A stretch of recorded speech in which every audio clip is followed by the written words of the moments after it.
Hello, this is Retro Plus, and today I'll be reviewing the Wanley iPhone Game Boy case.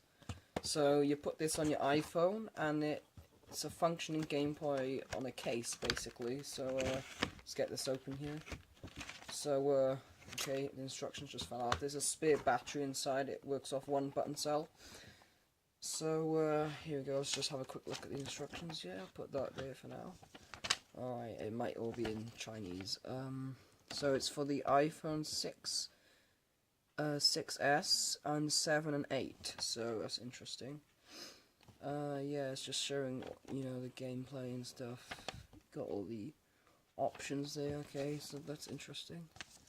That's just a picture of it. Okay, so this was sent to me by Brandon Salt. So thank you, Brandon, for this. Very kind.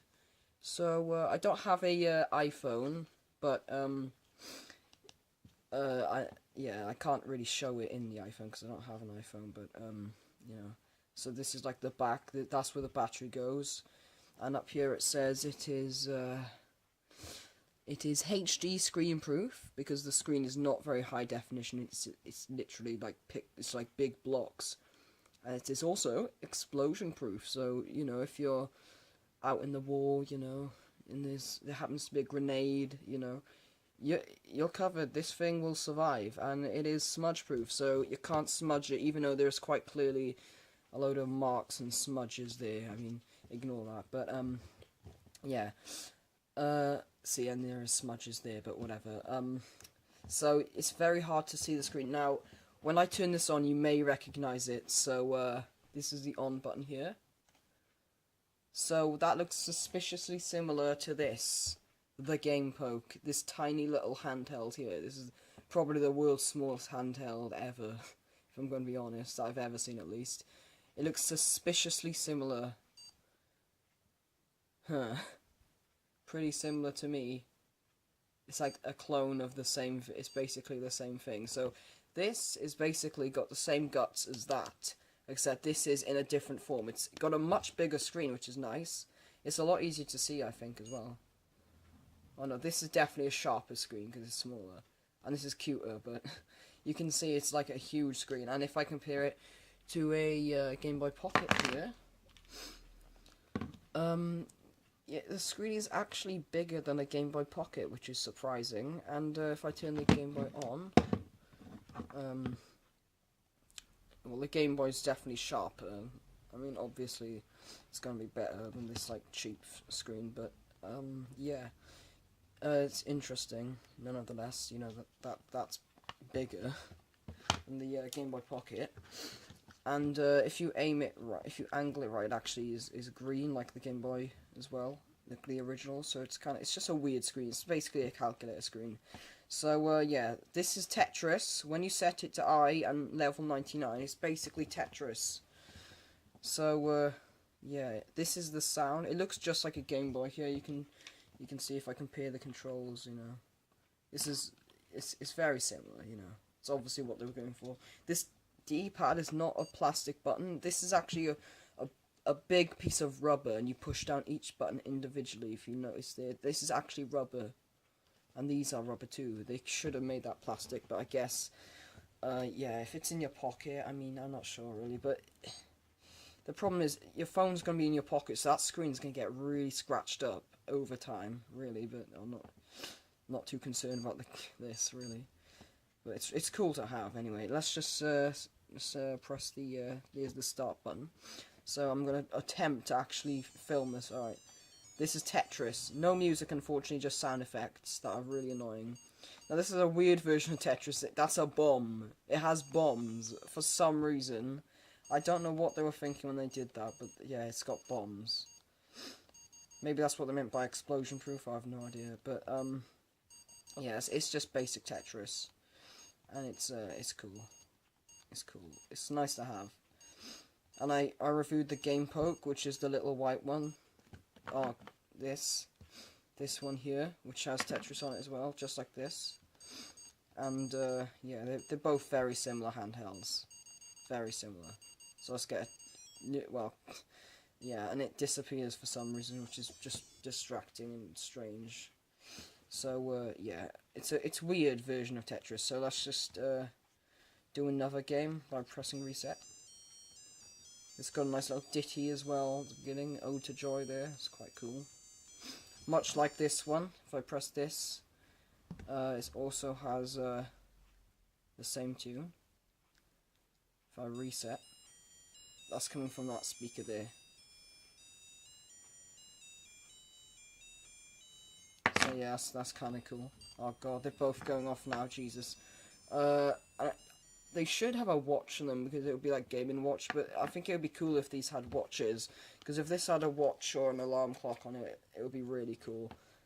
This is a tank game, believe it or not. Let's press the, there we go. So you're a tank, okay, I died. You're a tank and you have to kill the other tanks. You've got to use your imagination here. Even the original Game Boy had better graphics. You know, because these are giant blocks, but, you know. I think they could have done better with the graphics department here, really, but, you know. B is a racing game. Keep getting confused on what buttons are which. So you can hold A, you can hold whatever button that is, because it's not even marked on this, but whatever. You hold button 2 to go faster. Okay, they both do the same thing, it looks like. So yeah, and if you crash into the car, you explode, of course. So reset.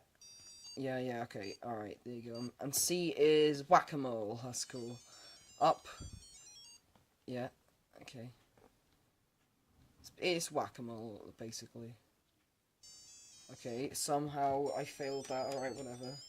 It's quite unfair whack-a-mole, but, because it's just, sometimes they don't show up. But, yeah, anyway, E is, Frogger. Yeah, this one's quite good.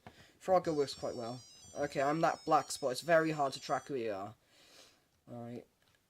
It works, though. Oh, God. Yeah, by the way, you don't move with the logs. You have to tap right or left to stay on the log. If you notice, I'm that dot there. I'm gonna have to, if I don't move, yeah, it's just going to put me into the water. It's nearly impossible to stay on the little ones unless you have really good timing. Let's see if I can win here. That would be nice. Oh, I did it. Yeah, you see, I'm there now. Okay, now I get another quote-unquote frog, but you got to use your imagination. Oh, well, I'm dead. I exploded, or maybe that was a splash, I don't know. Like I said, you got to use your imagination. These graphics, if you can even call them that, they're very primitive. F is, okay, G is, this is like some kind of destroy the wall kind of game, I think. It's the only way I can describe it. So basically, blocks come down, you have to tap A really fast. Oh, this is build the wall, okay. You gotta, that's so weird.